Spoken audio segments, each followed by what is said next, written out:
So, kamusta po mga streetwise? Ako po si Takero Miyamoto at welcome po sa aking munting channel. So, mga kababayan, no, marami na naman po nagalit ng mga DDS. Dito nga po sa pictures nga na lumabas. So, bali ito yun, yo. Yan, puta, di ba? So, ito, si Bimby! Puta, si Bimby, si Chris. Ito sino to? Hindi ko kilala yan, sorry Ito rin, hindi rin kilala yan. Tapos si First Lady, grabe laki ni Josh, no? 'Di ba? Grabe laki ni Josh. So ngayon, alam nyo. Hindi, honestly mga kababayan, no? Akala ko talaga nung nakita ko si Chris Aquino nung mga pictures niyang payat na payat siya, akala ko mamamatay na siya. Hindi, sa tingin ko lang, nung nakita ko si Chris na sobrang payat na hindi na makakilos, ay puta, malapit na to, sabi ko. Pero sobrang, di naman yung tsura niya naman ngayon. Di ba malusog? Malusog siya ngayon. Ito mga kababayan, no? Okay. Pagdating naman kay Bimby mga kababayan, akala ko nung una, magiging parang spoiled brat, parang si Sarah. Pero, tingin ko lang medyo maayos naman ang pagpapalaki ni Chris kay Bimby. No, especially nung yung love team nila ni Raisa May. Wala na. Nikikinig ako dun Okay. So, ano ba nangyari dyan? Birthday kasi ni First Lady, no? So, happy birthday to our First Lady. Ibinahagi ng fashion designer na si Michael Leyva pala yung lalaki, no? Ang ilang litrato mula sa birthday celebration ni First Lady Lisa Marcos kasama sila Chris Aquino at mga anak niyang sila Josh, Bimby at si Ann Binay pala itong isa. Si Ann Binay at si Michael. Hindi, bear with me magandang usapan to Tingnan niyo, magandang usapan to. So ngayon mga kababayan, manas yan kasi naalala ko tuloy yung pinsan ko, no? Steroid. Oo, steroid yan. Kasi minsan talaga, no, ginagamit po yung steroid sa mga may lupus. So kaya ganyan yung mukha ni Chris, steroid po yan. Well, sana hindi pa ito full recovery ni Chris pero sana magpatuloy pa to, no, na maging okay sana siya, no. So ito na nga, okay, ito na nga yung ito na nga yung nangyari. So dahil po diyan sa dahil diyan po sa pangyayari po na yan, naghahalit yung mga DDS. Hindi matanggap ng mga DDS yung picture na yan. Ay, ano ba yan? Kain suka ba yan? Sabi ng mga DDS, nabasa ko yung mga comment akala ko ba never again? Pero bakit may ganyan? Oo. Kain suka. Oo. Akala ko ba kain suka? Ano ba? Kain suka ba yan? Kasi, di ba, sinuka na raw, kinain pa daw ulit. Di ba, nakakadiri naman talaga mga DDS, no? Di ba, so, mabait si Bimby, no? Di ba? Mabait, no? Nung lumabas siya sa Itbulaga, alam mo, sa Itbulaga, ang unang pumasok sa utak ko ay corny to.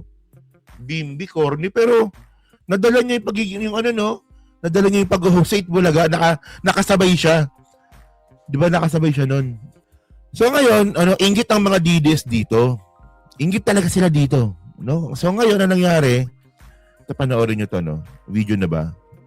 So, ito hindi naman to related sa picture, pero ganito po yung paniniwala ng mga DDS ngayon. Tingnan nyo, Ito si Banat Bay na tanga to, Tingnan nyo. Talaga, Marcos, iba ka.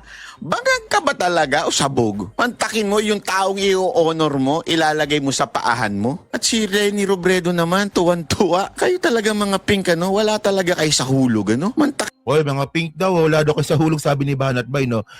Bastos alam nyo, kung meron mang grupo dito ng grupo ng mga politika, no? Ang wala talaga sa hulog mga DDS. Kasi in the first place, mga kababayan, mga DDS, wala na pong tama't mali sa mga hayop na yan. Sige, ito sinasabi ko naman dati pa Subukan nyo makipagdebate. Kung trip nyo lang guluhin yung araw ninyo, subukan nyo makipagdebate sa mga DDS. Wala nang tama't mali sa mga yan. Kahit anong facts na yung ilabas ninyo, kahit anong facts ang pakita ninyo, ang sasabihin lang ng mga yan, basta kami, Duterte pa rin kahit anong mangyari. Di bobo, ayun ang wala sa hulog, Banat Bay. No? Ayun ang wala sa hulog.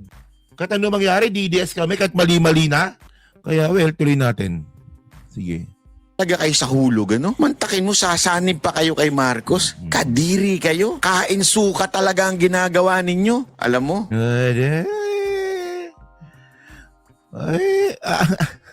Ito, sige. Sige. Alam nyo, mga kababayan, no? Ano yan eh. Ang totoong kain suka talaga dito, mga DDS. No? Ayan ang totoong kain suka. Kasi, tinan ninyo sabi ko nga si Chis Escudero, sangkot sa flood control. No, alam ng mga DDS yan na sangkot sa flood control yan. At ang pinaglalaban din ng mga DDS, flood control din. Ayaw namin ng maano flood control. Pero, nung si Chis Escudero ay kakampi nila, okay lang sa kanila. Okay lang. Kasi kakampi namin. Pero nung bumaliktad, flood control. Yun ang kain suka. Di ba? Ay, Diyos ko. Parang si Liviste. Tingnan nyo, di ba? Si Liviste, mga kababayan, grabe ninakaw sa gobyerno yan. Bilyong piso. Pero dahil nga sa kakampi nila, di ba? Pinaglalaban namin si Liviste. Puta, akala ko ba ayaw nyo ng korupsyon? Porket na si Liviste, kakampi ninyo, okay lang sa inyo na mangurakot. Ayun ang kain suka. Ang mga utak talaga, mga utak biya. Mga utak ipis. Oo. Alam nyo, tayo, di ba? O sige, tayo. Ako, naliwanagan na ako. Nasabi ko, dapat si Chis, ikulong ka agad. Pero by the way, no, ganun talaga ang politika. Ngayon, si Chis kakampi natin sa impeachment. Nakita naman, di ba? Kita naman. Pero hindi natin kinakalimutan na si Chis ay sangkot pa rin sa flood control. At sinisigaw pa rin po natin yan. Huwag natin kakalimutan yung paraibaring na 60 million pesos na niregalo niya kay Hart, pero yung salary niya 18 million. Hindi natin kinakalimutan yan. Kaya bugok no? Bugok. Kayo ang kain suka. Kayong mga pingka, wala talaga kayong mga prinsipyo sa buhay. O baka naman talagang pera-pera na lang kayo. O baka naman talagang gusto nyo lang. Tangin na, no? Kung makapagsalita ng pera-pera, akala mo hindi siya bayaran. No, kung makapagsalita, so sige. Kung sinasabi ninyo na pera-pera lang yung mga kakamping, sino nagbayad sa kanila? Hindi pwede kanyang bintang na naman nang walang ebidensya, banat bay. Pera-pera na lang yung mga kakamping. Sige, sino ka nagbayad? Dapat may money trail yan. Ang pera ay galing kay Marcos, na pinadala niya kay Leni Robredo, na pinadala niya kay Bam Aquino, at pinadala kay Patty Bao. Dapat gano'n, di ba? Pero, tayo alam naman natin na talagang bayaran tong mga DDS na to, especially si Banat Bay. Di ba? O, tinan mo ito pala, paulit-ulit ko sinasabi to, itong mga putang inang banateros na to, araw-araw na sa SMNI, araw-araw nakakalat ng propaganda, alangan namang hindi bayad yun. Wala talaga to. Kung gamitin lang talaga ng common sense, wala talaga to mga DDS na to. Ng power dahil hindi nyo makuha ito. Ay nako, kadiri kayo. Uy, ang tindi mo talaga, Yes, Diyos ko. So ngayon, mga ka-streetways, no, ito. Okay. Ngayon, may chismis ngayon. Okay. Kasi, ito Kasi, ako po kasi, madalas po kung kunwari lumalabas ako ng bahay, no, ang madalas po kasi mga kasama, grupo ng mga NGO, ng mga loyalista. Well, sinasabi ko naman ako, hindi naman ako loyalista Ano naman ako pro-government, pro-Philippines, no? So, ako, lumalabas ako kasama ko mga loyalista. Marami yan, NGO yan, no? Marami talaga sila. Ang usap-usapan talaga, si Leni, hindi, seryoso ang usap-usapan talaga, si Leni, yung Iondoroso ni PBBM. Kung hindi may impeach si Sara. Kasi pinag-usapan nga dito, winnability, di ba? Yun nga lang, may chismis ngayon dito si Palsis. Si Jesus Palsis talaga, minsan panggulo no? Pero, by the way, sabi ni Jesus Palsis ito sabi niya dito, sabi ni Tweety Bird, hindi si Naga City Mayor Leni Robredo ang anti-corruption advocate na nasa isip ni PBBM, no, na kandidato for 2028. Hindi rin si Rizon Teberos. Nakakaloka daw. Nakakaloka, Ewan ko lang kung totoo to na chismis nga to ni Jesus Palsis, no? Yun nga lang, mga streetwise, no? Nawala na tuloy tayo. So ngayon, mga kababayan, no, hindi daw si Lenny. No? So ang tanong sino? Kasi ito kung ako tatanungin ninyo mga kababayan, kung ako lang tatanungin ninyo, no, ang pinaka karapat dapat talaga na maging presidente ng Pilipinas sa 2028 si Gibo para sa akin. Well, kung winnibility yung pag-uusapan natin, malabo talaga. No, pero kung ma-impeach si Sara, may laban tayo. So, ako talaga Gibo talaga. Kasi tingnan natin si Gibo, mga ka-streetwise, no, kung ito ma-endorso at makakampanya ng maayos, hawak niya na po yung tayong sumusuporta kay PBBM, hawak niya na. Yung mga makaisko, pwedeng makuha yung mga makaisko, pati mga makapakyaw. At siguro mga DDS baka may makuha rin kahit papano, no? Pero syempre, no, yung pinag-usapan din natin dito, no? So, kaya nito pa yung senaryo, mga kababayan. Ako naniniwala naman ako na malakas pa rin si Sara eh. Especially sa Visayas at sa Mindanao.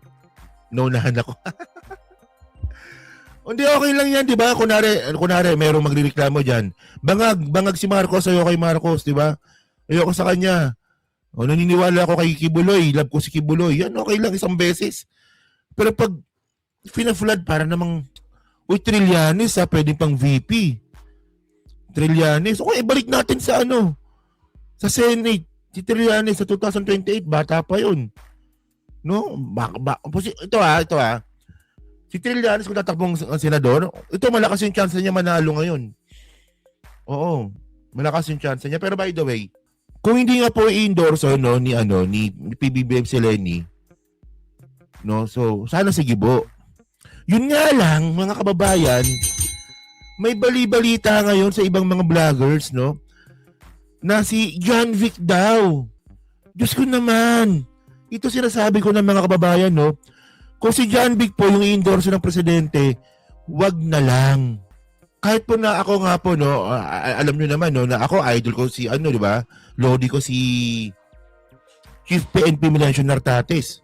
At matalik niyang kaibigan si John Vic. Kahit na ganun, kung si John Vic po yung endorse ni PBBM, wag na lang. Siguro may makukuha silang ibang mga loyalista para iboto si John Vic, pero wag na lang. So yan, ayoko kay John Vic, di ba? Welcome to the club. De, pero gibo talaga ako, gibo. Oo. Hindi kasi kung track record na yung pag-uusapan, talagang matindi si Gibo. Oo. Especially ngayon, naging DND secretary pa siya. Di na ako boboto kung siya lang. Oh, Mr. President, wag mo sanang saktan ng puso namin. Wag sana si John Vic. Kasi nakakatakot yung ganyan. Yung palagi nagpapapresscon. Yung palaging, ewan ko ba. Pinatakas. Kaya nga, no? So, next topic tayo. No? Mamaya na si Shelo Magno. Dito muna tayo kay Sara.